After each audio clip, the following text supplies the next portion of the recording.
All right, so everyone, we will start the class now. Good afternoon. So welcome to the online joint class. It is a collaborative program between Telkom University and University of San Agustin. And my name is Novi. So today I will be the chairperson.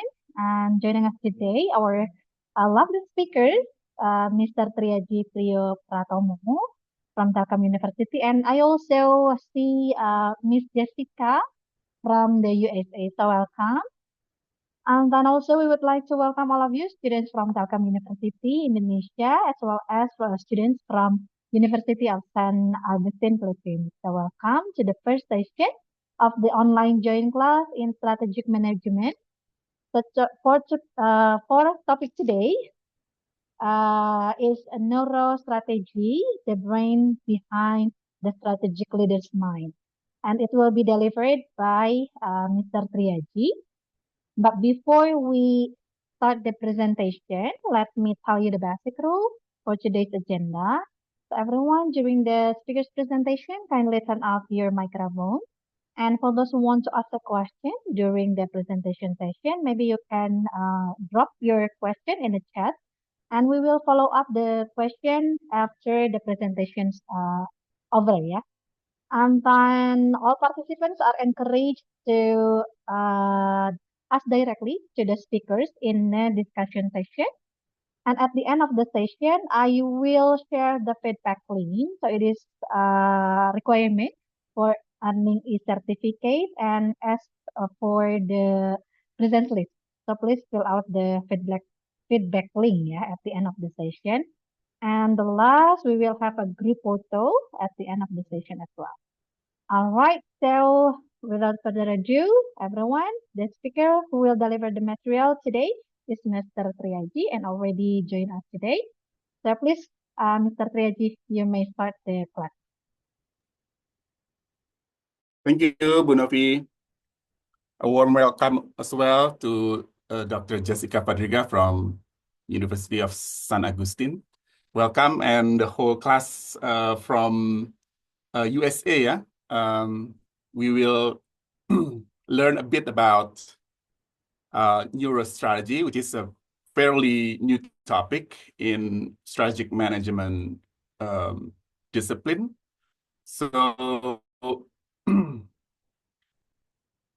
when we think about strategic management, we always think about the process, right? So the flow of thinking, but we rarely think about who's be thinking itself, yeah, or the person or the human beings that makes that decision. So this is actually a multidisciplinary discipline. So in between strategic management as well as neuroscience. So the introduction will be how this came about. The neuroscience and strategic management become neurostrategy because neuroscience is well known in the field of medicine. It's a science that studies the neurons in our brain. So probably those who know neurosurgeons, most likely they will learn about neuroscience, the functions of the brains, right? So this is a specific study that trying to observe the functions of the brain, yeah? So what does it really relate to strategic management? It's because that it's been long evident our way of doing our behavior is actually determined by our neural activities. So in the field of medicine, it is a well-known fact, yeah? But in a field of management, it hasn't been touched fairly deeply. So since it's only been embarked in 2011, and therefore, we need to create something like a community of practice, community of researchers to make this multidisciplinary knowledge or science came about into empirical facts and further testing requires, therefore, we can make an empirical publication as well, yeah? So this is the overview on how neurostrategy is come about. It's come from the two different discipline, which actually is already been done by some people in the economic field. They call neuroeconomics, or probably we may also heard about behavioral economics, right? So, for instance, when we talk about the market in Indonesia, where the companies is actually being driven by the investors, right? Who buy shares. So most of the buyers is actually buying it or selling it based on their emotions. Yeah. So when the market is crashed, everyone panic, right? So everyone want to sell. So that's something that neuroeconomics is trying to study, the behavior that driven the economy, not only the rational side, not only the calculation from mathematical side, but also the people behavior that influencing the economy.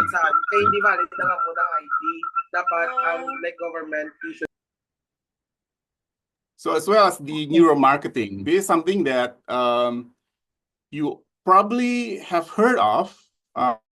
There's a professor from Portugal, if I'm not mistaken.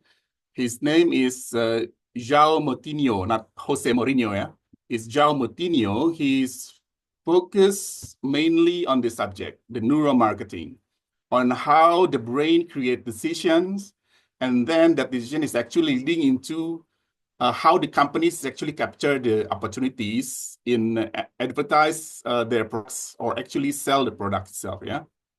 So this is actually a very, very intriguing topic, which you can search in the Scopus or in any database that you have.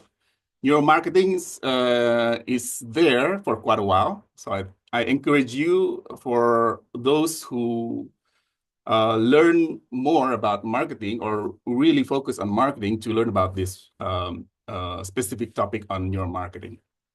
So what's the difference if you talk about neurostrategy? What's the difference with behavioral strategic management? So because when we talk about behavioral, it is a industrial psychology field that studies the behavior of people, what the people say and what they do. So this is observable, right?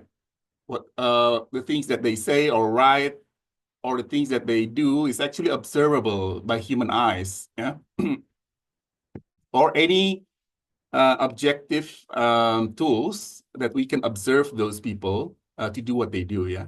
So that's what we call behavior. It's in the industrial psychology side, yeah?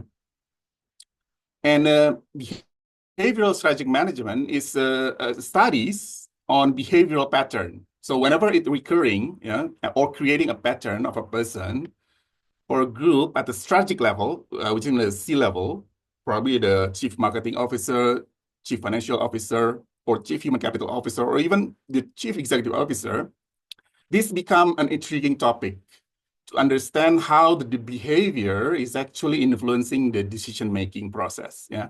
So as well as when they create a strategic plan or a strategic document, it is also important the behavior, the dynamics of between the people. Because me personally, as the one who has been living that life as a board of director, can see, right? Of course, subjectively, as a CEO, I can see that this CFO is not really like this CMO, so therefore they don't talk to each other, something like that, right? So that actually influencing the way we create strategy, yeah? So that's very important for us, not to forget about the human side. Not only talk about the process, right? Or the procedures in creating the strategic documents, but also we need to create the dynamics in between the people who create those documents or those decisions. And so this probably most likely represent our studies in the future. So if you see on the left side, you can see what we call the fMRI, or the functional magnetic resonance imaging, which is used quite a lot in a medicine field, where this device is actually scanning our brain layer by layer, and then showing us the brain activities, as well as the brain irregularities. Whenever somebody says something, or whenever someone do something, it's actually being recorded. And then this is the very, very interesting information to have. So for example, if someone is, when making the decision with the emotion involved, something like anger or sadness, it will show in this, the image of the brain will show that, yeah?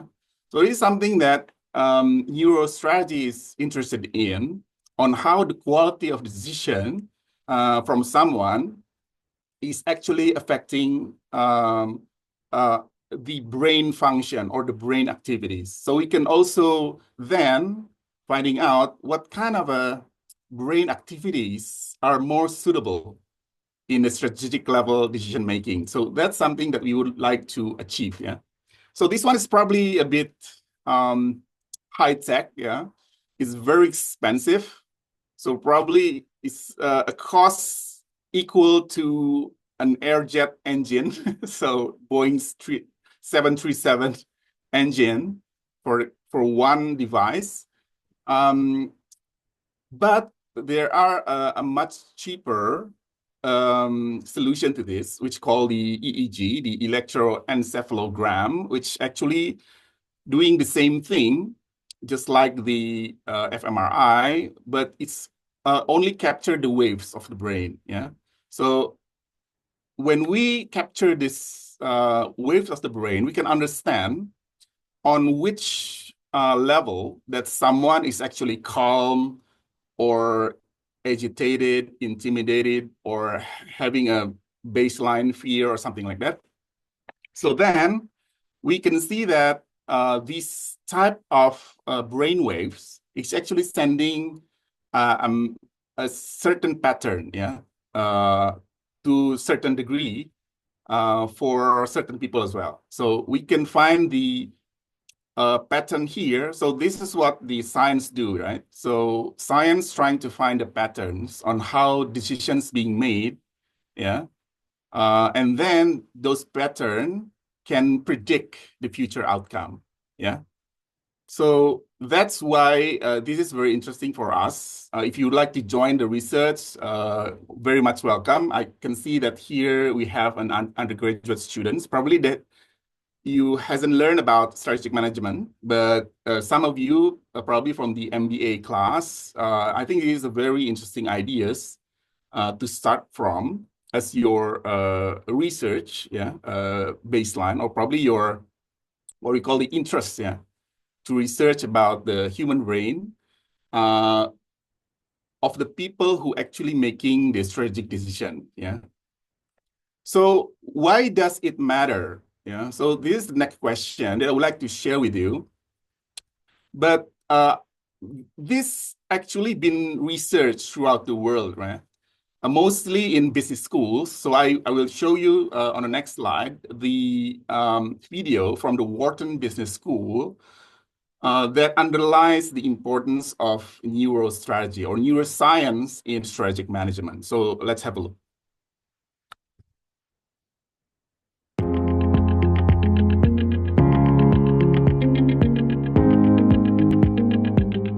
One really intriguing and provocative question that was brought to us really is this question of whether companies are people. You hear this in the media all the time, and it's often used in a derogatory fashion. But in fact, our research using neuroscience tools suggests that in fact, our brains treat companies like people. We build empathy and social bonds with companies using the same hardware in our brains that we do when we make connections with other people. Leveraging neuroscience for business impact is really a soup to nuts program that allows participants to learn the basics about how our brains function. They will then learn some details about how neuroscientists measure brain function, how they can even manipulate our brain states. And then we will take a deep dive into some key areas for business in which neuroscience can have a direct and lasting impact.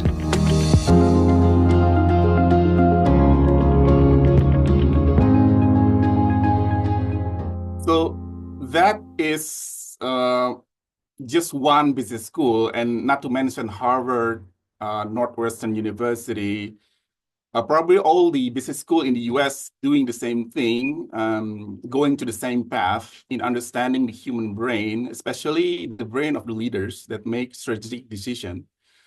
And these findings probably will change the way our interact each other at a strategic level. Especially when we talk about strategic management, we cannot separate between the process and the technology with the people behind it, right?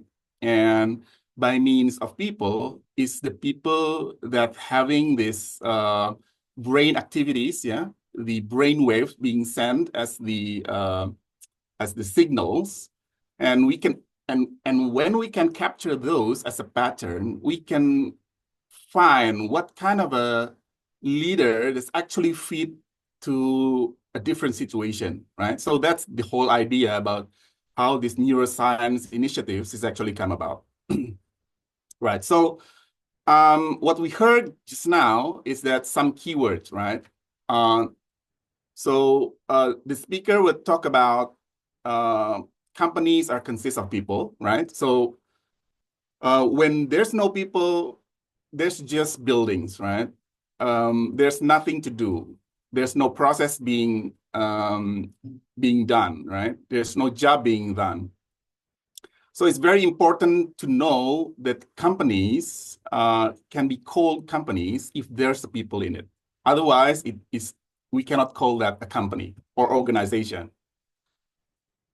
And then we as a people, we also see businesses as people, right? So when I see Telkom University logo, I think about the people, right? I see the faces of the people that I know, that I care about. And then the same with you from the Philippines, when you see the USA logo, you immediately think about the people that very close to you in relation to that organization. So therefore, these bondings, this relationship will create some kind of a empathy in between those of you who really actually being good friends or being very close to each other. And that's a very, very important modalities for us, right? To perform as a human being. Otherwise, we probably will be suffer working in such company, right? If we don't have anyone, really related to us, those who can listen to our problems, or even as simple as giving empathy to our suffering. So I think it's very important for us to think strategic management not only from the process level, yeah, where we actually need to take action based on this and that, but also the quality of the relationship in between those people. Whenever the board of directors is in harmony based on equal respect and empathy, there is enormous research that says relationship anywhere, we create greater outcome rather than the otherwise, right? So you probably heard of this, right? When we have a good relationship, we can create a better outcome as an organization, right? So this is where the empathy come in play, right? But, so there's a big but, right?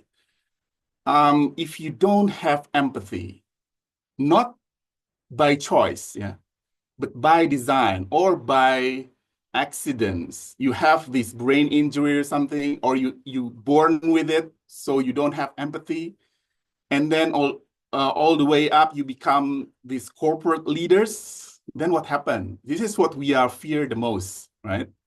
As a business people, we don't want an evil person leading our company, right? or even an evil person, quote unquote, leading our country, right? So that's the biggest question. So how do we identify those who don't have any empathy and those who have, right? So this is a documentary from National Geographic, which talk about how empathy versus rationality in relation to our day-to-day interaction is actually affecting our lives, right? So let's have a look for the following video.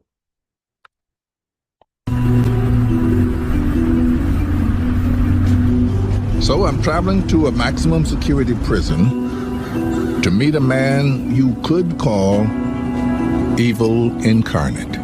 Ken, have you ever come face to face with evil? I've met some people who've done some very bad things.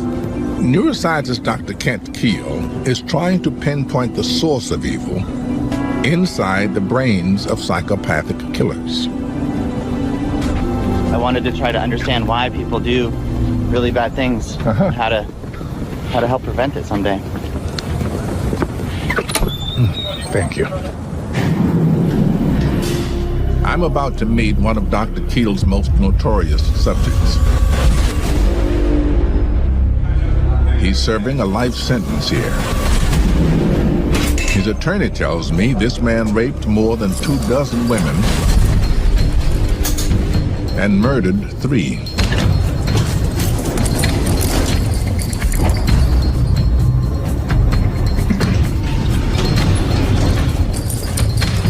He's been in jail almost since he was a teenager, except for very short spurts, where when he would get out of jail, he would go back to the same behavior of raping, and eventually it evolved into murdering. Did he confess to these? He confessed to all of them. I'm not going to show you his face because I don't want to give any more notoriety to the man who committed these atrocities. But I want to know what can make someone do what he did. You know who I am? Yes. I know what you did. My question is, you tell me why.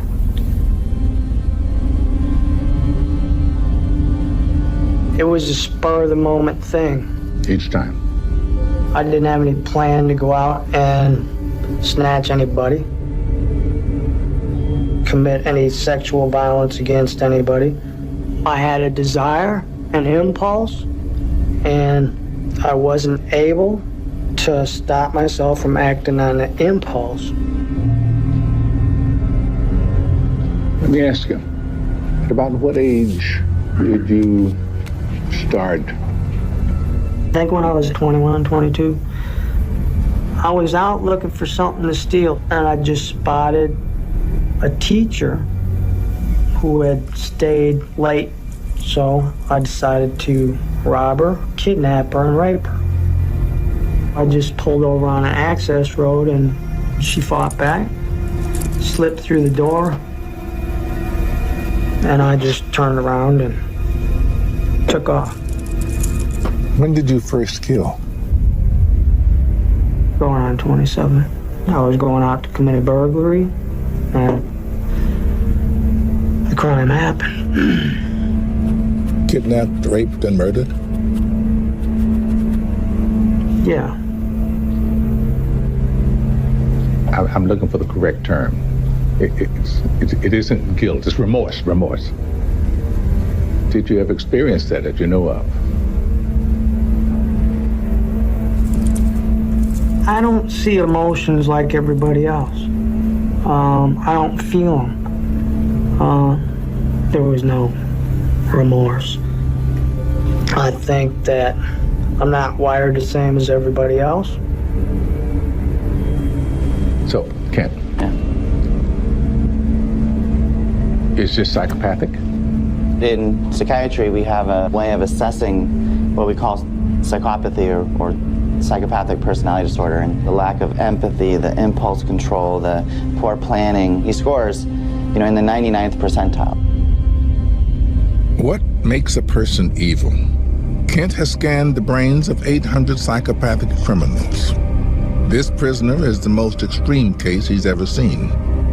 So this is a standard MRI scan. Looks pretty normal when you run through the MRI scan. But what we did is quantify all the different areas of his brain and to try to understand how dense are they, how strong are they, basically. This area of the orbital frontal cortex is very important for the formation of personality, for the control of impulses, for regulating behavior. These three bars that I show here, this is the average inmate, this is other individuals that we call psychopaths in the red bar. And you can see that he's really reduced. He really does have a different brain. And so he really does fit that 99th percentile. He's, 1 in a million, actually. 1 in a million. He's very rare. You've been in prison now for, what, 30 years? Yep. Long time. What if I said, I have a way to get you out? Would you want to go? I'd want to go, but since I did commit those crimes, I still have that capacity. Society wouldn't be safe. I don't have the same controls as you do or somebody else does. So that's very chilling, right? Seeing someone who looks really normal, but they don't actually see emotion or empathy the way we do, right? So this is a findings that probably shock not only the regular people out there, but also in the business, right? So we can see there are numerous cases of violence in the workplace. So this is probably, I'm not saying surely, it's probably related to their functions of the brain, right? So because this, so many researchers are trying to figure out what kind of a healthy brains leads into healthy decision, as well as how this really connect to that decision is actually affecting other people's life. Yeah. So in this case, when we talk about strategic management, how our strategic decision is actually influencing other people's life. So for example, when we are having a crisis, right? When we are in the middle of a crisis and we see our company in this crisis trying to survive, right? So what kind of decision that we are taking? Is it we are going to reduce the people or reduce the salaries or reduce the workflow or something like that, right? So we're trying to find the balance in it. But when a leader, a group of leaders don't have this capacity to empathize, so probably the worst case scenario is let's just fire them all and save our assets. And let's go overseas and create another companies out there. So that's something that we really need to care about as academician, as a practitioner, because these companies is actually affecting people's life. Yeah. So we talk about responsible capitalism. We talk about conscious capitalism, but this consciousness, this responsibility is coming from the people who make those decisions.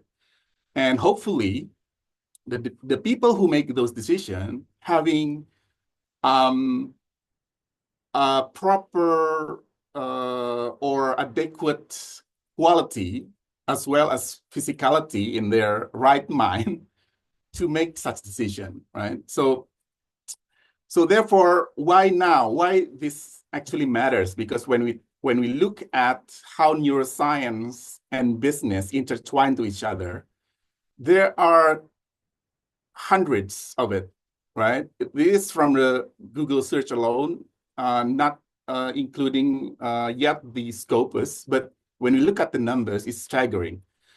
9,500 plus total sites in the last 10 years, or 10 years actually. And the sites is actually quite higher, 500 plus sites per year. So this is a very big opportunity for us researchers to understand this field, because it's very, very new field that require us researcher to dig down deeper on what are the dimensions, on what are the indicators, on what are the constructs in creating this field so that we can create a rigorous theory. But probably let's call it the neurostrategy theory. Probably Dr. Jessica and me probably will be the first who coined that term. So that will be awesome, right? And then USA, University of San Agustin, and Telkom University will be well known around the world. So I think that's the vision that I'm having from the field of research. So when you look at the history, right, some main references is always going to this 4-person, right? Powell initially talked about neurostrategy in a Strategic Management Journal in 2011. When we look at that, it's very interesting because he talks most about the intertwine between strategic management and neuroscience. And then Martinez in 2015, Asher in 2018, and the latest is Cower, which is talk about the scientometric analysis, which he discussed more, a bit deeper than Powell on the intermarriage between neuroscience and strategic management in the Journal of Business Research. So Cower is mostly talks about research methodology. So I think we are getting there on the methodological sense. Yeah. So these are the journals from Powell and Martinez, as well as from Asher et al. and the Cower. Yeah. And then the next question is still bear in mind, what next? Where do we go from here? Because when we talk about publications, not only journals, but also from the practical side, from practitioners, from business consultants, from business advisors. When you go to Amazon, if you would like to call it, the Amazon, and then you type neuroscience and leadership in one search category, you will find these numerous books about that. So I think this gaining traction so much in the field of leadership and management, because it's really, really important to understand how our brain works, rather than just talking about the process of how the strategic management works. But also we need to talk about the people behind it, the people who create those decisions, and how healthy they are in terms of their brain functionality, and so on and so forth. So when we look at the proximity of how neuroscience and decision-making and leadership is actually intertwining quite closely, this is a very interesting field to be explored, right? So we talk about how organization is creating its culture. It's actually based on how we interact with each other, right? So whenever we have this healthy relationship, we have a great culture. So that's a common knowledge, right? That's being proven through science. But what we don't know is that how this neuroscience can actually answering how a leader can make good or bad decision in terms of their strategic decision, in terms of strategic management.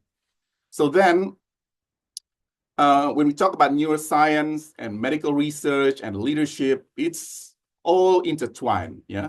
So this cannot be separated.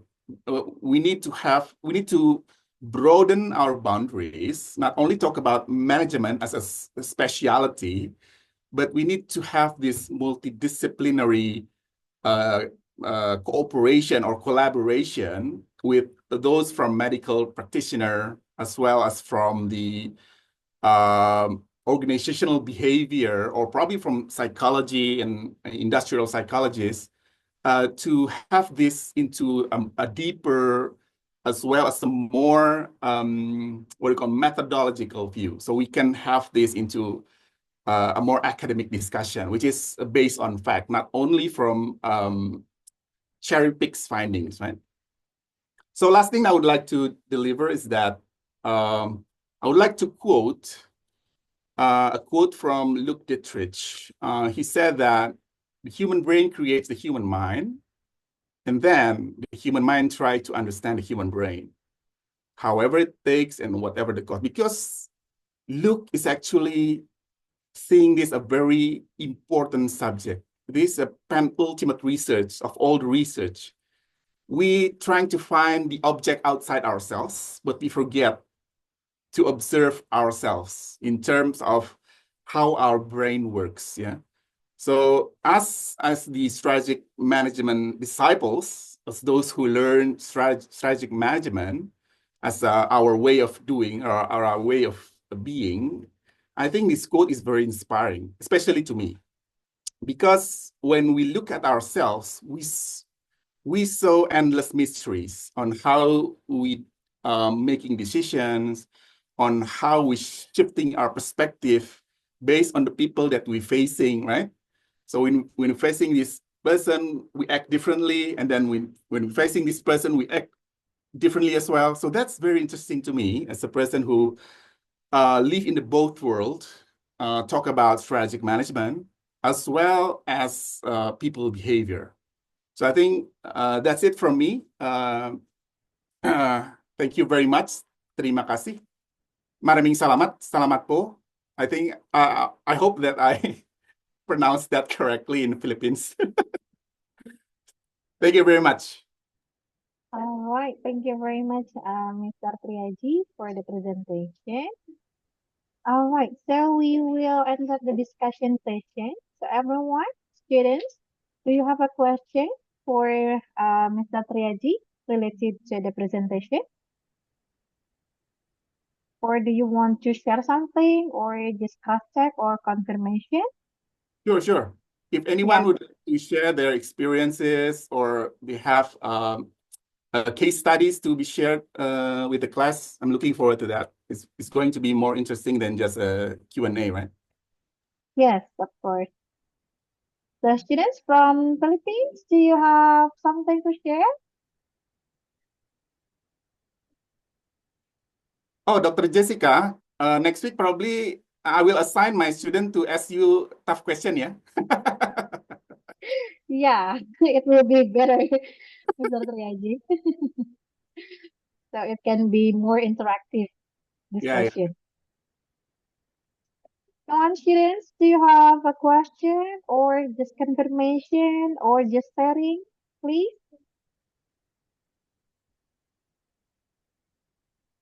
Or maybe Dr. Jessica, do you want to add some? Oh yeah, Dr. Jessica, do you need to add anything to the presentation? Or probably join me with the research.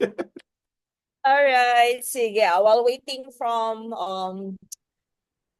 questions, clarifications on the end of our students, sige, here we go. So firstly, our gratitude, no, Sir Aji, for this comprehensive discussion on neurostrategy, right? So we greatly appreciate your presentation, as this provides us with more awareness as well as emphasizing impact of neurostrategy in strategic management. So we believed that neurostrategy actually is considered as an emerging field in strategic management. Okay, so that combines, as you have presented, that combines neuroscience, insights with strategic decision making. So with this, taking into account a good understanding of the brain's mechanisms, okay, for processing information, emotions, as well as decision making, neurostrategy aims, to enhance the organization, may it be profit organization or government organization, strategy formation, okay, along with leadership, right? And which really impacts the overall business performance, as shown with the video presentation earlier. So with this, we believed that neurostrategy enhanced decision making. Okay, this helps to identify certain biases, cognitive shortcuts, as well as what's the other one earlier? Emotional actually responses that influence decision making.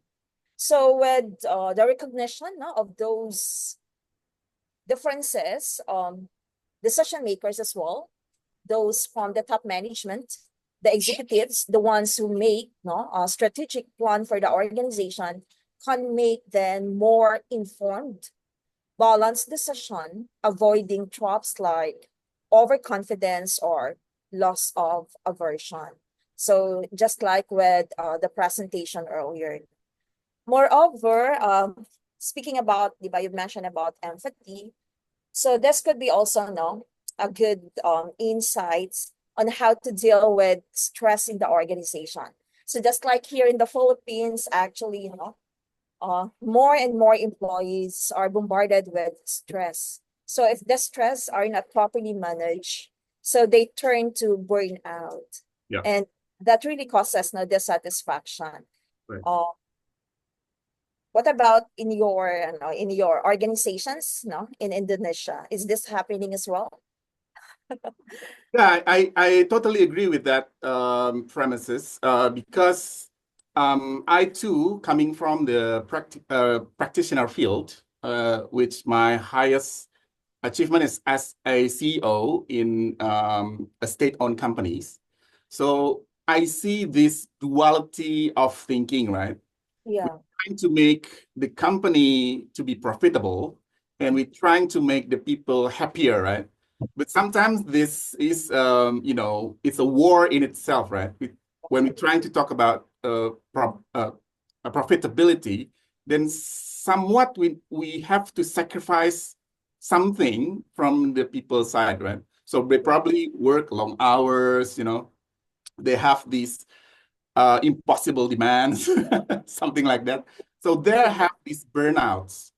And then it is very important for us leaders or strategic decision makers to understand this, because there is a reason why a human being cannot work more than 8 hours per day, both in physical work as well as intelligence work, right? Because when we work more than, let's say, 10 hours a day, our decision-making quality will be, plummet, will be lower, right? So I think that's something that we need to understand, because that rationality, even that based on facts, is actually doesn't really understood by the management, by the board of directors.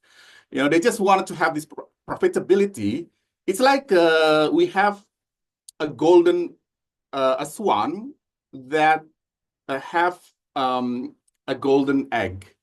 We're trying to make as many as golden eggs by telling the duck, right, to work as hard as possible, but eventually the duck is die, right? So there's no more golden eggs anymore. So the company will be crumbled. So I think this balances in terms about how we need to take care of our people's health, in terms of their decision-making capacity, is very important. So I think that's my take. All right, thank you for the discussion.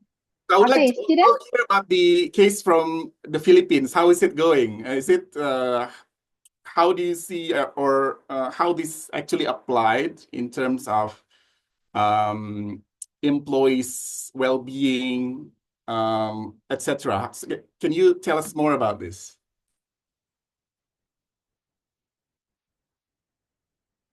You still muted? You're still mute.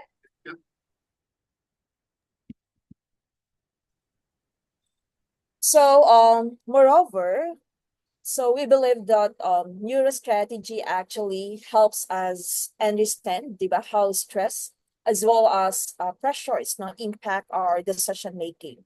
So this could also help the leaders in their respective organizations to cultivate actually an environment that would support a clearer, or let's say a more rational thought processes, especially under high stake situations. Yep. Most especially nowadays that organizations actually here in the Philippines are facing rampant risk. So with this neuro strategy, through, diba, commonly with the neuroscience, no, it reveals, diba, how individuals or a person or let's say an employee assess actually and responds to risk, diba, through the neuroscience we have. So with this, leaders often make decisions involving high uncertainty. So with the help of neurostrategy, so we identify actually neutral patterns that would link, diba, to risk aversion or risk seeing. So by aligning, diba, strategies with the team members' cognitive risk profiles, so organizations then can better tailor their risk-taking behaviors. Right, right. Improving, diba, both innovation as well as to safeguard, diba, their organization against possible reckless choices. Yeah. And that's the common problem, diba, of the organization nowadays, how to deal with the risk. So but we cannot really avoid risk, no, so it just comes. So with the help actually with neuroscience, no, through this neurostrategy we have, so we could have a better management of the possible risk along with those stress we have mentioned earlier. Yeah. Yeah. So on top of it, diba, we really love, no, how you introduced them actually neurostrategy, because in our case, no, yeah, we're aware of it. However, this is not being emphasized. Okay, so the possible impact now of this neurostrategy. So on top of handling risk, diba, handling risk, stress, we believe as well, no, that neurostrategy could prove better, no, enhance our innovation as well as creativity. So knowing that your strategy highlight ways, diba, that stimulate the cognitive functions just as through creating, diba, the environments conducive for exploration as well as divergent thinking. It's because here in the Philippines, Right. Organizations are composed of diverse people. So diverse in a sense of demographics. So a certain organization couldn't, no, isolate or discriminate employees. So Right. no matter what, they tend not to accept employees regardless of age as much as possible, as long as, diba, they are qualified in terms of degrees.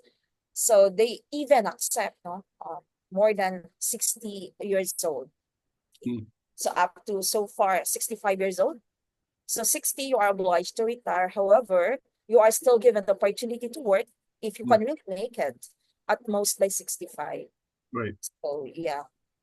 Then in terms of sex at birth, or we call it gender, so organization also is composed of gender, or even in some organizations, given a rampant na subok, diba, rampant na nowadays, we are also accepting those individuals who are beyond male or female, no?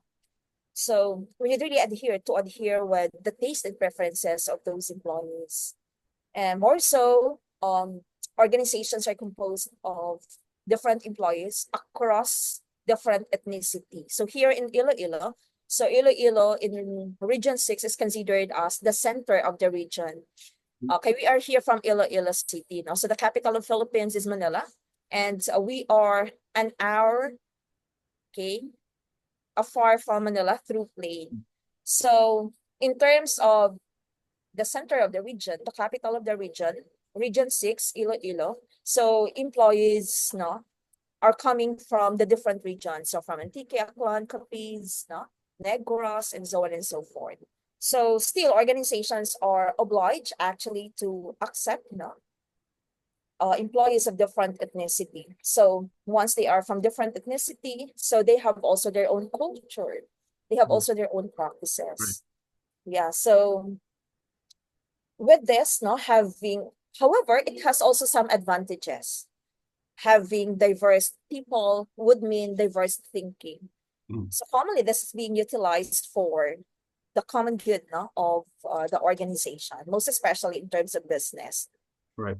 Since we believe that diverse people could provide with various creativity in terms of processes. So this encourage behaviors or structures that foster, no, innovation as well.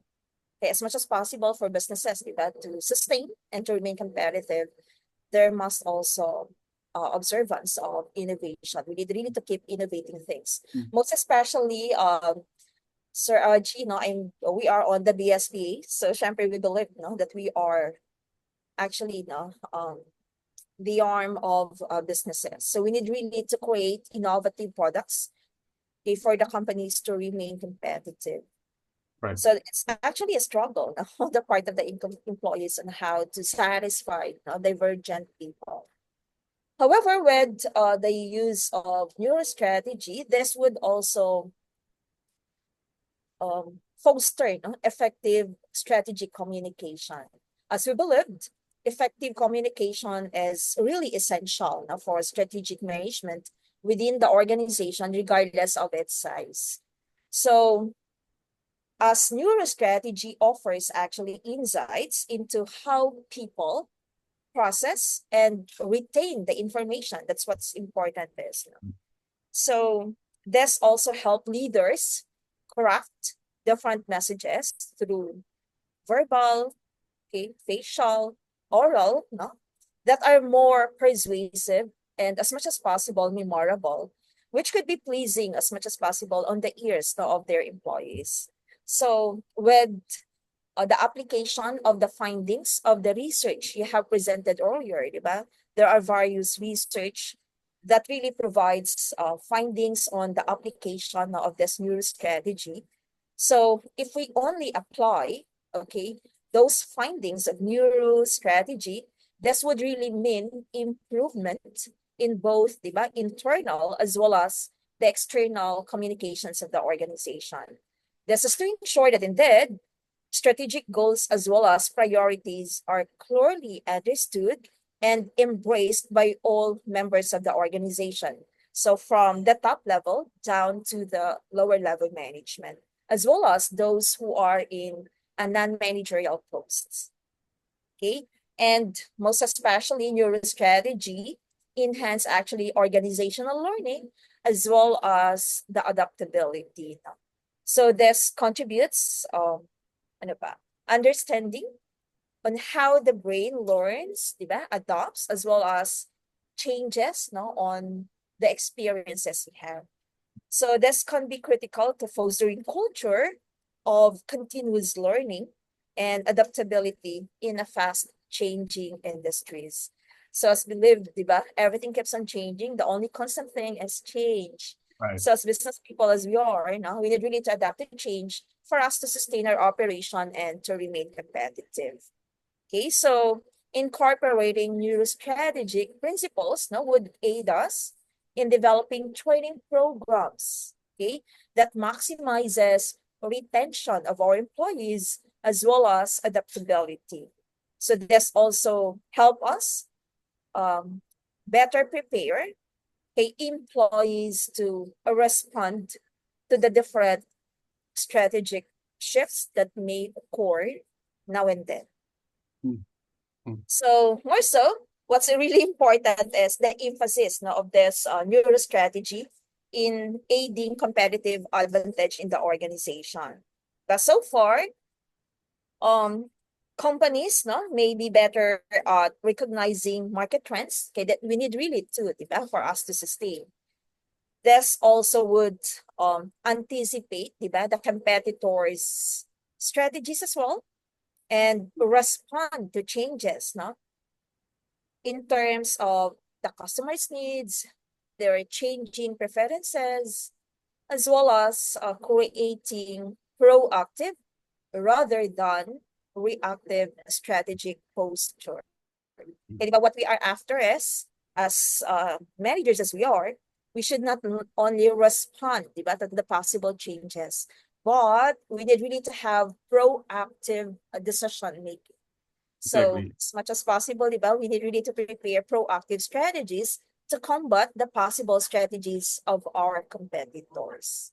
Right. So it's really a good idea having this new strategy, okay, as it really helps shape strategic management for the common good of the organization, both taking into account all stakeholders of the organization.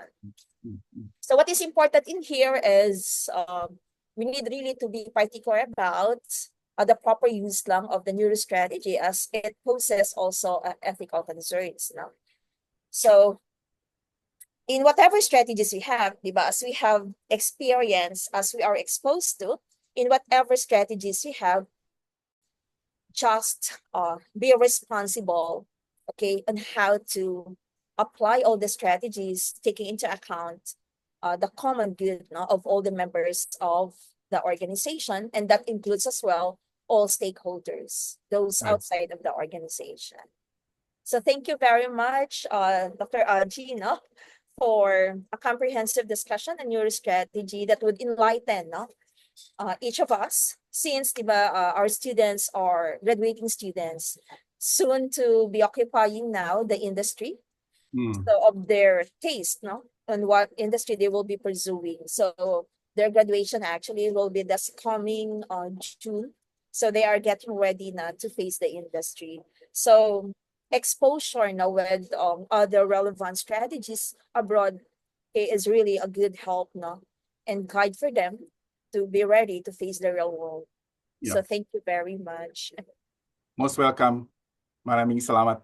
Oh yeah. Yeah, you did it so well. Yay. Maraming salamat. Yay. All right. So this is a really nice discussion. So we let the students again. So students, do you have a question or is it clear enough? Anyone from the MBA, from the graduate student, MBA or Magister of Management? Because this is actually your field, right? Oh, that's Paheri. Paheri. Hello, Harry, Paji. Harry, do Yeah. you have something to say? Someone? I don't know. Just maybe need a bit more like theoretical advice. Yeah. As Pa Aji mentioned, there is a contrary between happiness and profitability, right?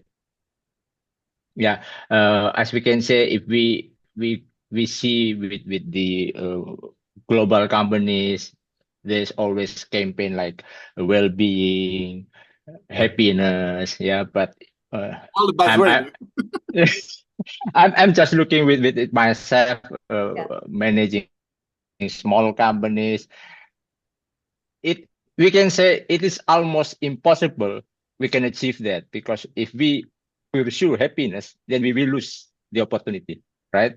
But according to, I forgot the book, but there is a limit, like a ceiling level of happiness, when people will not go more happy if they reach certain level. So maybe this method only applicable if everybody already reached that level. I'm not sure with this theoretical perspective. Maybe your suggestion, Pak Haji. Right. Thank you for the question, Paheri. Yeah. It's been also being asked at the human capital management class. So yeah, I think I wouldn't say it's impossible. I think it's very challenging when we talk about managing people, right? Because when we talk about people, people have different needs. For everyone have a very probably specific needs, and organization needs to look at those needs and cater those needs so that they can fulfill the needs.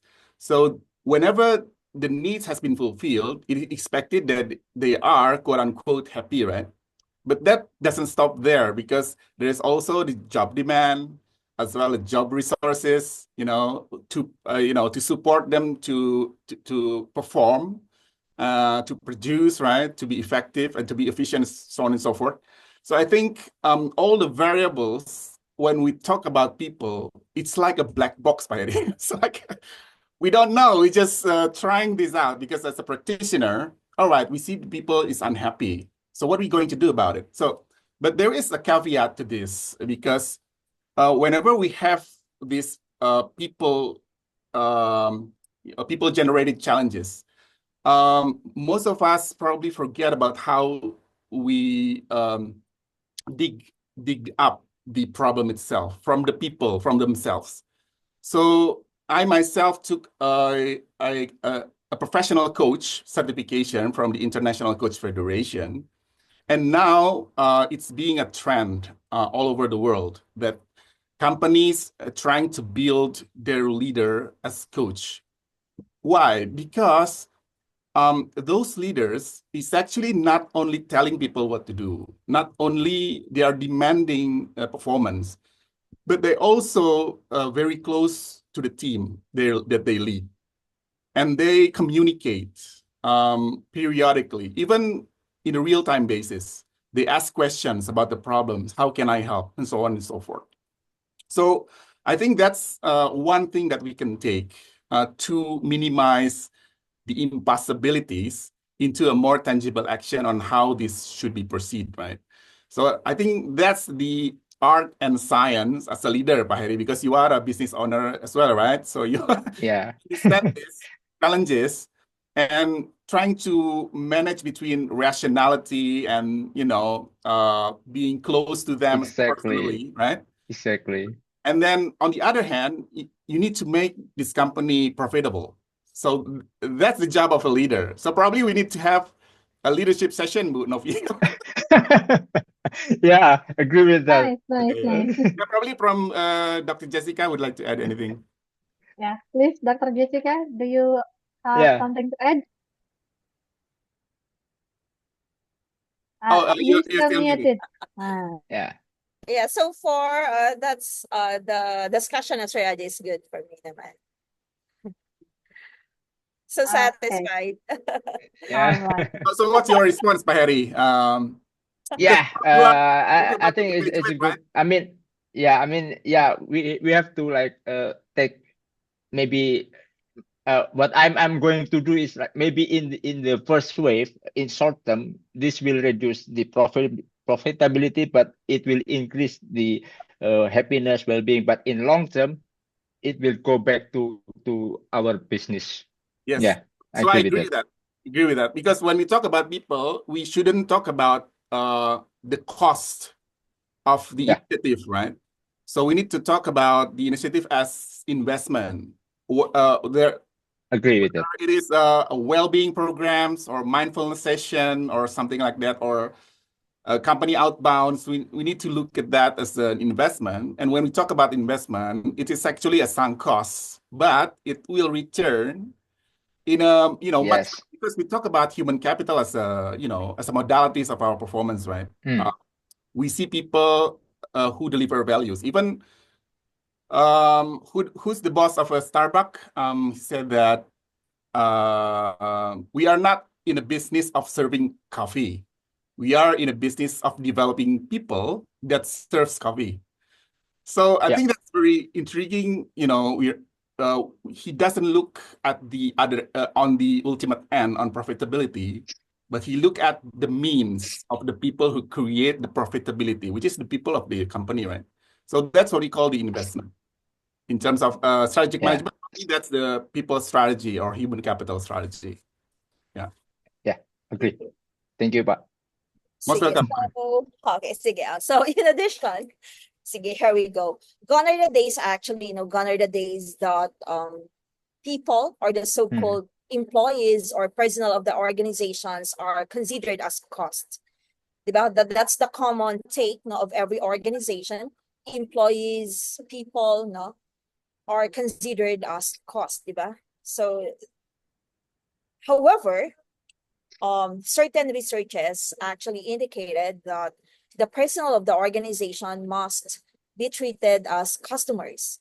So they should be internal customers of the organizations, and they could only deliver, okay, at their utmost performance if they are really so motivated, okay, and satisfied with the company. So how would we make, or how would we provide satisfaction to this people of the organization, to these employees of the organization? So actually, through conduct of researches, we need really to satisfy them. So that's the challenge actually, no? So every organization is striving to satisfy this diverse people, no? So as mentioned earlier, diverse people have diverse needs as well. And it's really hard, no, to please everyone in the organization. How much you try. So that's the culture here in the Philippines as well. Or just like with other countries, how much you try to satisfy employees to provide their needs, their basic needs as employees, as well as provision of the perks, no, the ones they have. Yet still, no, they are dissatisfied. So the challenge now is how organizations, okay, given with the latest generation nowadays, no, they tend to shift from one job to the other with the hope that they will be satisfied. If they are not satisfied with the recent organization they have, they shift to other organization with the belief that and with the hope that they will be satisfied. And again, the same scenario happens. They are dissatisfied. So this is now, here comes now the generation that's really hard to satisfy. So the challenge now is how would we satisfy these individuals? So that's why the rationale behind is upon, diba, selection, no, of the employees, okay, during their application. So we need really to look for employees that have the same philosophy of the organization we have. Those individuals having the same commitment with ours. For us not really to take match, okay, resources to satisfy them. So as much as possible, we have to have a good match between our commitment, so our culture, with the one we are hiring for. So just have a good match of what you're looking for a certain employee, and take the qualification of that employee. So qualification not only after of the academic qualification, but as mentioned earlier, we're taking into account in here, okay, the emotional quotient as well of the employees. So based as well now with the experiences as well as with research, a good match actually is those individuals have a balance between emotional intelligence as well as artificial, as well as the IQ, no, the intellectual quotient they have. So a combination of both EQ and IQ is ideal. Okay, it's because before gone are the days that companies are looking for those individuals who are really good enough, no, intelligent enough. However, they lack certain qualities on work ethics, professionalism, among others. So that's the reason behind organizations or companies are taking individuals as cost. So from the start, no, as much as possible, we need really to look for those ones we are in which fitting or aligned with the principles, the philosophy of, and the culture of the organization we have as well. Or at least they could aid profitability instead of cost. Yeah. Sige, sir. Very nice. Thank you. Yeah. Thank you. All right. Thank you very much for the answer, Mr. Triaji and Dr. Jessica. So is it answer your question, Mr. Harry? Harry? I have one additional statement that All actually right. Please. maybe this is not even in theory, because like as explanation before, my previous company was basically already implement everything that theoretically good, like happiness, well-being, also profitable. But you know what happened? COVID. It ruins everything. So everything what we did, what we learned, somehow seems like useless, not proven. So this is why I'm asking this question, because at the top of everything, there will be some issue that ruin them all, like a micro issue, disease, something like it, maybe a war. So this is that's why maybe we need from expert perspective, how we deal with this like uncertain things, because we cannot predict anything. Even Right. we already profit, it will go to zero, no? Right, right. So actually, the answer lies on your last statement. We cannot predict anything, right? So in the case of COVID, I think COVID is Yeah, a very great chief transformation officer, global chief transformation officer, right? So we work yeah, differently, we live our life differently, and everything changed, right? yeah, After that, we see the changes yes, still there. So I think there's a positive side of it, but those who doesn't ready or who defends their way of doing, their old way of doing the same thing, those who cannot adapt dies, right? So yes, yeah, true, right? So schools adapting, through distant learning, so on and so forth. Companies do that as well.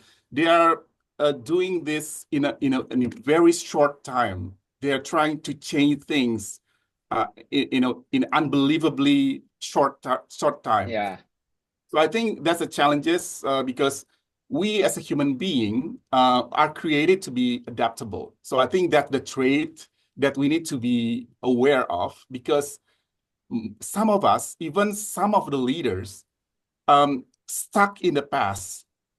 They don't want to learn anything new. They are thinking new challenges with the old tools. So I think that's the challenges of us as a leaders, as a strategic decision makers. When we face a new problems, we need to see from a different perspective, a new perspective, a fresh perspective, and how to respond to that. Because Dr. Jessica mentioned earlier about adaptability. We need to be proactive instead of reactive. And proactivity coming from learning, right? So we need to take the fact as fresh ideas for us to respond proactively and create something new, different from the past. So I think that's the buzzword for leadership, right? So I think, yeah, I think you got the yeah, idea. Right? So how yeah, about yeah. that, Dr. Jessica? You might want to add something.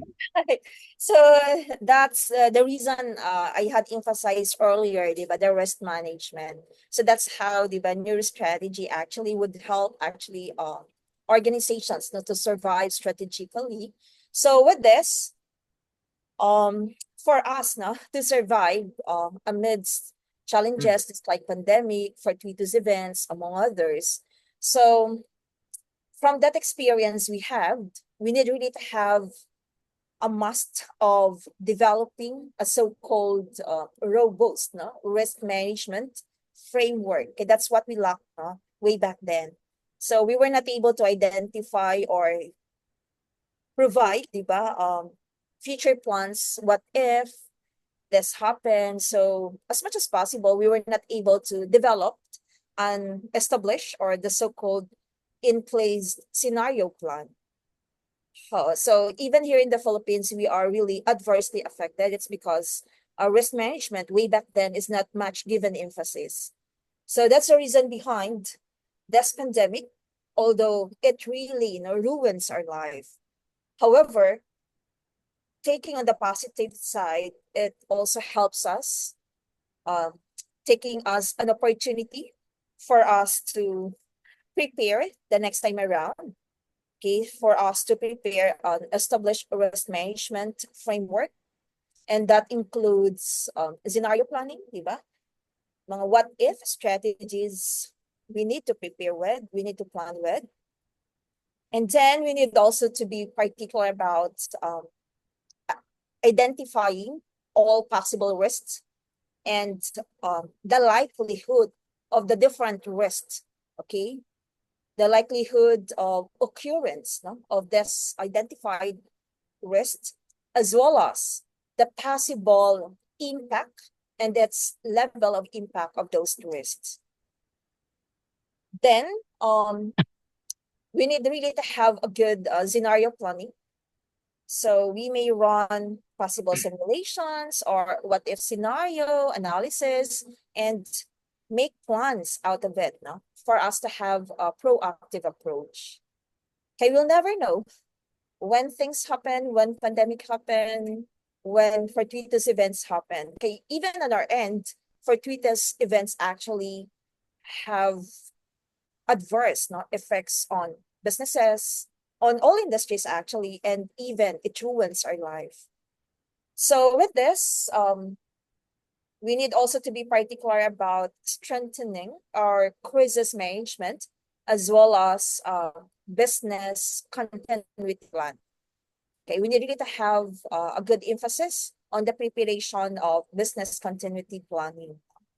So we established crisis response plan as much as possible, and then a detailed crisis response plan, and then we may also consider business continuity plans that would cover the different functions of the organization, but at least whatever happens, we're so ready now how to deal with the operation, how to deal with the human resources we have, how to deal with the marketing we have, just like with what had happened before, diba? So all of a sudden, we go online. Actually, online platforms that aid businesses are available, but we are not taking that on our advantage. And here comes now pandemic. So we have no choice but to keep on living, okay, for us, diba? So different platforms are now being utilized, of all organizations across functional areas. And that includes not only businesses, but that includes as well academia. Okay, we have no choice. We cannot cease operation, diba? Same with businesses. Most especially, more individuals are so dependent, okay, of their source of living on the businesses we have. So we cannot cease operation, but to continuously move forward. So all this possible risk management plans, scenario plans, must be in place para in order that these circumstances may happen in the near future, at least we're ready to face across all areas. So far. Okay. I think you have more questions on the chat rooms. Can Yes. you read those for us, Bu Novi? Yes. Wait a moment. All right, so we continue with the question in the chat. So the first question from Patrick Antiozu. How should we deal with people who have personalities that you don't enjoy to be with? All right, so Patrick, maybe you want to answer first? Well, unfortunately, I'm not a psychologist. It's a psychological question. Yes. Oh, I don't know, it but depends on the situation, yeah? yeah, I think if this is a broad case, not to mention that probably these people is actually your superior, Yes. your peers or your teams, and we have a different decision, Perspective, right? yeah. Yes. You need to respond differently to different people based on the what kind of an influence those persons having on us, right? It's not like we are wearing a different mask, no, but we, respond properly to different situations, to different people, right? So I don't know whether this case is actually recurring cases, on ongoing cases, or just a one time, I don't know. But yes, we all having this case, right? We have probably a colleague who, probably the personalities is unfavorable. As long as those personality is not crossing the boundaries of values, of the corporate values, I think it's okay, because that's actually the color of life, right? So just like Dr. Jessica mentioned about the diversity, is actually creating a much more enriching experience. So I took that because in Indonesia, we have this motto, the national motto, Bhinneka Tunggal Ika, difference, but we are all one. As long as those differences is not actually crossing the boundaries of ethical boundaries, morality boundaries, or even legal boundaries, I think it's okay. So personality is actually just the way we bring about ourselves, right? There's someone who was actually cheering other people up, but others probably when he come, everybody started shaking up, afraid, something like that.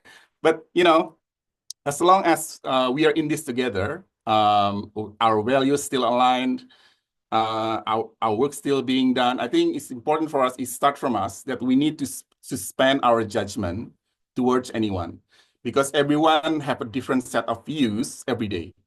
We cannot judge the person based on their past experience with us. I think it's unfair to look at a person the same way every day, because everyone involves every day. So I think that's how we deal with people that probably we think is different than us. And everybody different, right? So I think that's my opinion. Anyway, so Yeah. Dr. Jessica probably have different opinions. Yes.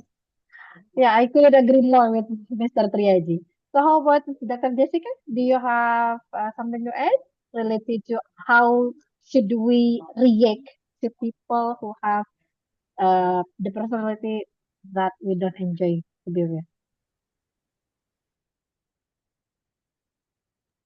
In addition to what Dr. Aji had presented, no?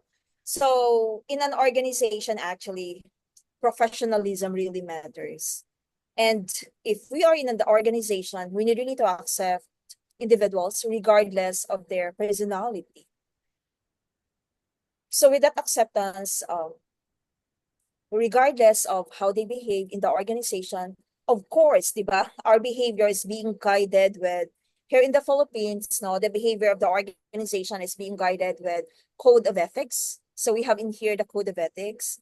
We have also here the code of conduct that would guide us, no, in our behavior in the organization and what to behave in the organization. And in every organization, we cannot really avoid individuals having different personality with our personality or with the personality of the majority in the organization. So it's a matter of accepting of who they are, as much as possible, they are responsive, with what they need, with what they want, as much as possible, as long as you behave within the code of ethics and the code of conduct of the organization. Okay, just like what I mentioned, we cannot really please everyone. So the ideal strategy in there is just like with the one I presented earlier, for you not to suffer much of conflict with everyone in the organization having a distinct or different behavior with yours. So in the selections part, so again, select those individuals having the same philosophy with the organization they have, having the same commitment. The rest will just follow. And you as well as an individual, so you need really to work with the group, no? So as much as possible, we encourage collaborative culture in the organization instead of being individualistic. So everyone should also do their share, to blend their personality with the majority of the organization, with the rest of the organization, within the boundaries of the code of ethics and the code of conducts. And for there, you'll never go wrong. All right, that's a great answer, Dr. Jessica and Dr. Triaji. Okay, so next question from Jasmine. So, in what ways can leaders use empathy, guided by neurostrategist principle, to foster a more inclusive and innovative work culture? In what ways can leaders use empathy, guided by neurostrategic principles, to foster a more inclusive and innovative work culture? Dr. Jessica, Oh, these do are you want? very Oh, deep philosophical questions. yes. I think it's Dr. a very, Jessica very or deep Dr. question. Please. So yeah, in what way leaders can empathize? Because Yes. this very basic principle in innovation, right?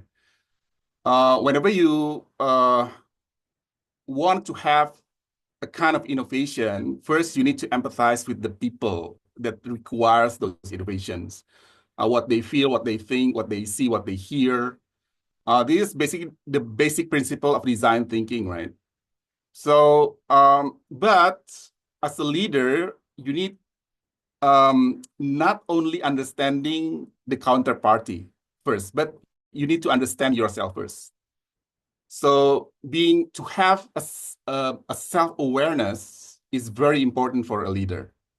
Because if you don't have self-awareness, then you don't know how to react properly or to respond properly to any situation, to any given situation.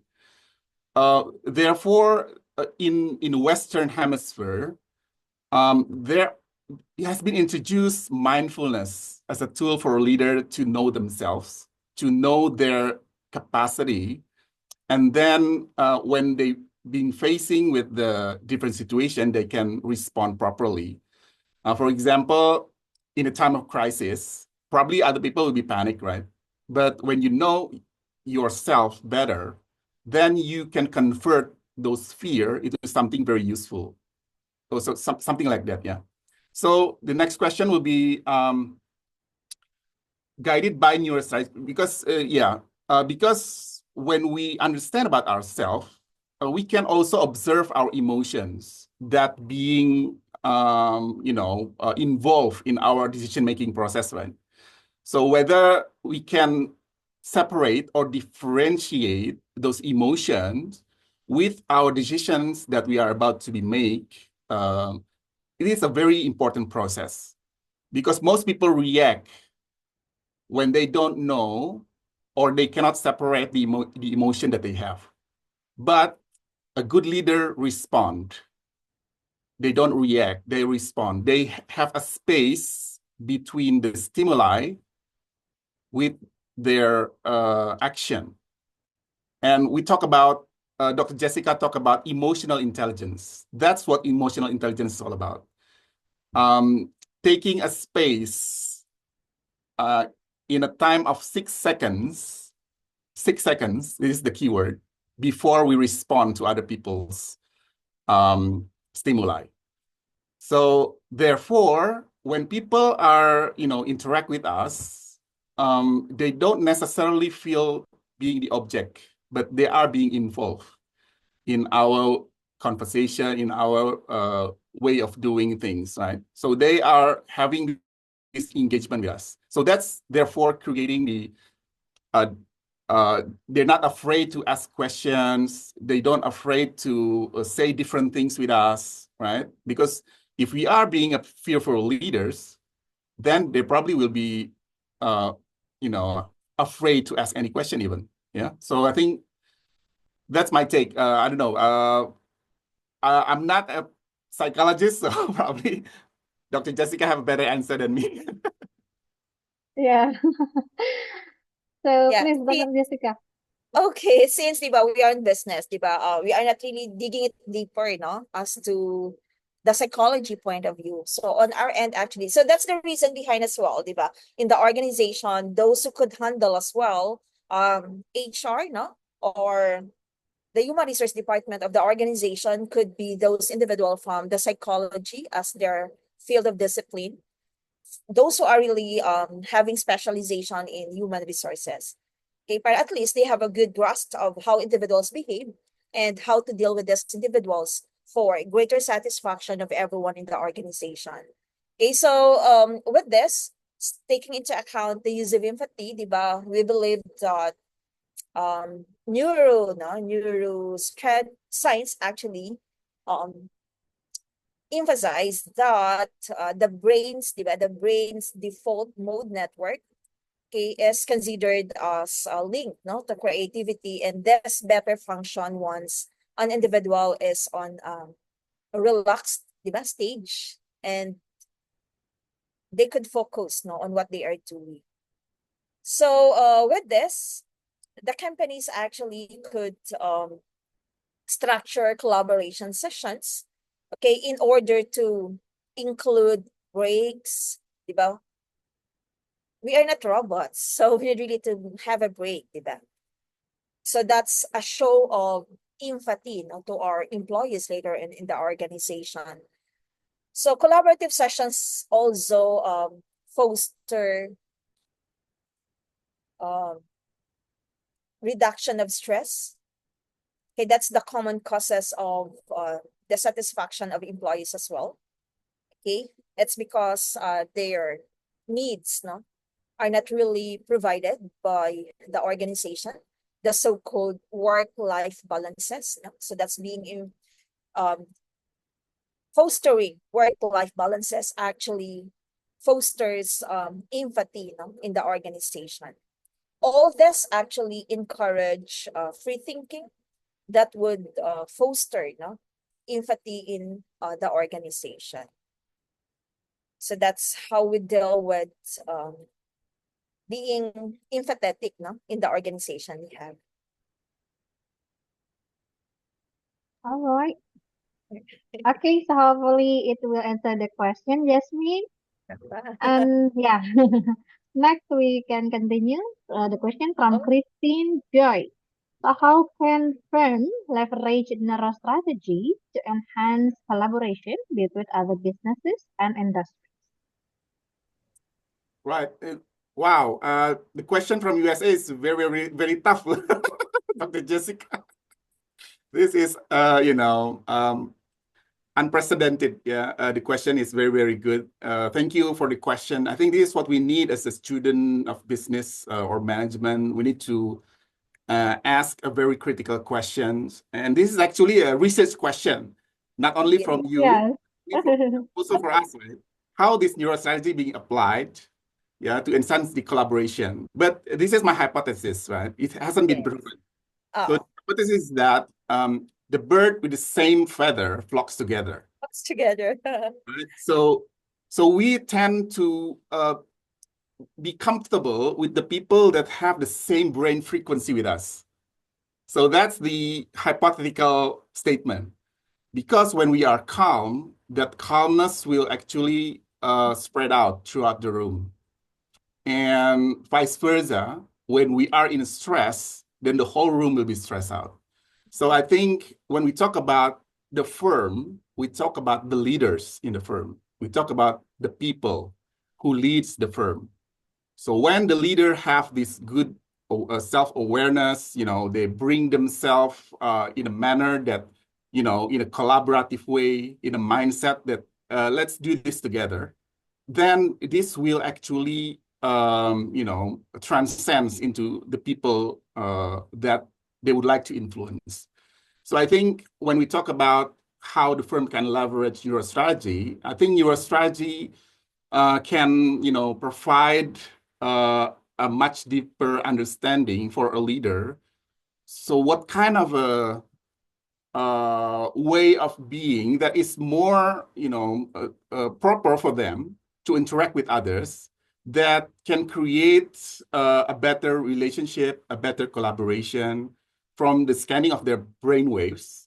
So they can actually manipulate those brain waves, not in a negative terms. Manipulate is not a negative terms, it's a neutral terms. So probably they can, having a meditation first before meeting their clients or their, the other party from other firms. And then they can bring about themselves wholly. And then they can think about it calmly. And by the way, there's a new mini series in Netflix. And then I encourage you to watch it. The title is quite intriguing. Murder Mindfully. Morden in German. So I'm not condoning murder, but this is a very interesting topic because when we are being mindful, our brainwave is actually calming down so that the other party is actually following our brainwaves. And there's the connection happens, right? So this is actually a very basic principle of relationship. When the other party is angry, we need to be calmed down. And then somewhat, those other party will be calmed down as well. And they see us as their mirror. So I think that's the key hypothesis there. It hasn't been proven, so I need you probably on board to prove this. Dr. Jessica.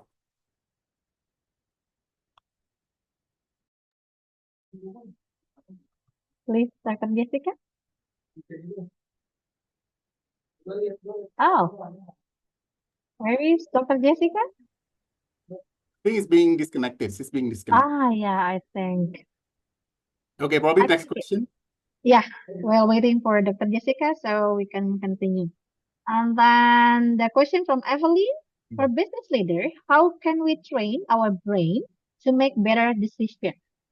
Well, it's a very good question again. With a very simple answer from my side. Sleep well, eat healthy, exercise. That's will, your brain function will be 100%. But if you are tired, you don't eat well, you don't exercise, then your decision will be very bad. So I think that's a simplest answer is that. Okay, so it's about the healthy lifestyle, yeah? You need to take care of your body as well. Yes. Okay. So it's all about the healthy lifestyle. Okay. So next from January. Yeah. Good evening, everyone. I just want to ask, how can understanding the neuroscience of decision making help business sorry help businesses create more effective marketing campaign and marketing strategy? Wow. Okay. So disclaimer, I'm not a marketing lecturer. So I don't know anything about marketing. Well, I know a bit, but I'm not really into that depth of marketing. But I see where this question is going is that let's first answer about the decision-making process, because when we use our brain in a most optimal way, we are healthy, yeah, we are happy, and we are doing things attentively, mindfully, then we have good decision-making process, right? It's like the previous answer, the previous question that being answered. Healthy body will create a healthy decision-making. So whenever we create campaigns or programs in terms of marketing, we also need to understand what happened or what the customers need, right? So most companies is what happened in what I perceive, they throw surveys, paper surveys. They're trying to find out what the market needs of our products, but that's not enough for us. We need to jump into the market as the person who use our product, right? And then put ourselves in their shoes. In only that way we can understand their needs, because only from surveys we cannot understand that. At least from a very generic term, okay, but in a very specific term, we need to go into the market to create a better marketing strategy. So I think that's because I'm a qualitative person, right? I'm not really believe in a quantitative approach in marketing, not through surveys, but we need to face with the humans, with the human beings that buying our products. Yeah, so something like that. Okay. All right. Thank you very much, Doctor, for the answer.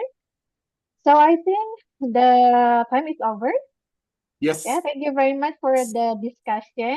It's a very interesting discussion, and I believe that it will enrich our knowledge. Yeah. Okay. Thank you very much for the enthusiasm participant for asking the question. Okay. So, all right, we finally came to the end of the online Join class. So thank you very much, Dr. Triaji, for the presentation. But before we end the session, I will share you the feedback link, everyone.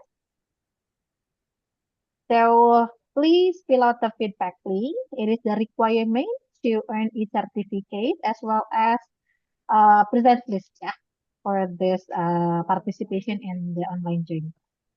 And also so we are going to students from my class to fill up the response, the feedback, yeah. And don't forget for Telkom University students, please fill out the class column, yeah, or in question, I mean. Yep. It's Hi. Hi, Hello. Dr. Jessica. I'm sorry, I'm back. I'm sorry for the Yeah, interruption. yeah, I'm No. here in the office, but still, actually, I'm sorry. yeah. Here are we. So, the discussion is over, Dr. Jessica. Because there is no question anymore from the students, and I think the time is also over, I guess, for the discussion today. And yeah, before we end the session, we requested all participants to turn on the camera video. We are going to take a photo. So please, everyone, turn on your camera. Ladies, our dear students, requesting to reveal your beauty. Yes, Toby, your best smile, Yeah, please. presenting the Filipino beauties Yeah, and the Indonesian beauties. yeah. Hi. Hello, so students from Telkom University, please also turn on your camera. Okay, so we have 4 slides. Yeah, we are going to take 4 times. Okay, so first slide, Rodelin, come on, Rodelin Alinsu, for Chana. Okay, all right. Okay, so for the first slide, 1, 2, 3, smile.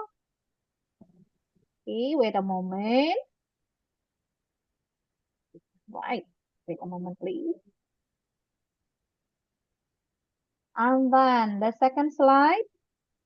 Yeah, come on, second slide. 1, 2, 3. Okay, wait.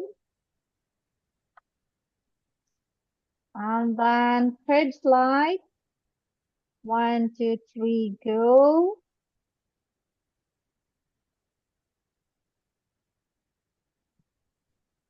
And the last slide.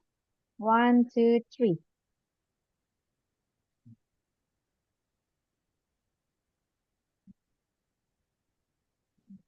All right, I think that's enough. Okay, thank you very much, all participants, as well as the presenter, Dr. Thank Triyaji you. and Dr. Jessica. Thank you very much for joining us today, everyone. Don't forget to join next session, yeah, the second session with Dr. Jessica, with the topic Mastering Strategy Analysis, a step-by-step guide to strategic management papers, right? Yeah. Okay, so the class will be on 20th of November. Same time. Okay. Same Yeah, time. at the Yeah. same time. Yeah, same time. Okay. All right. So as we come to the end of the session, thank you very much. I bid you a goodbye and good day, everyone. Don't forget to fill out the feedback list. All right. Thank you, Dr. Jessica. Thank you, Dr. Triyaji. Bye. Thank Thank you. you, Thank you, Dr. everyone. Aji. Bye See you again bye. next week. Yeah. Dr. Nobby. Dr. Jessica and Pak Yeah. Aji.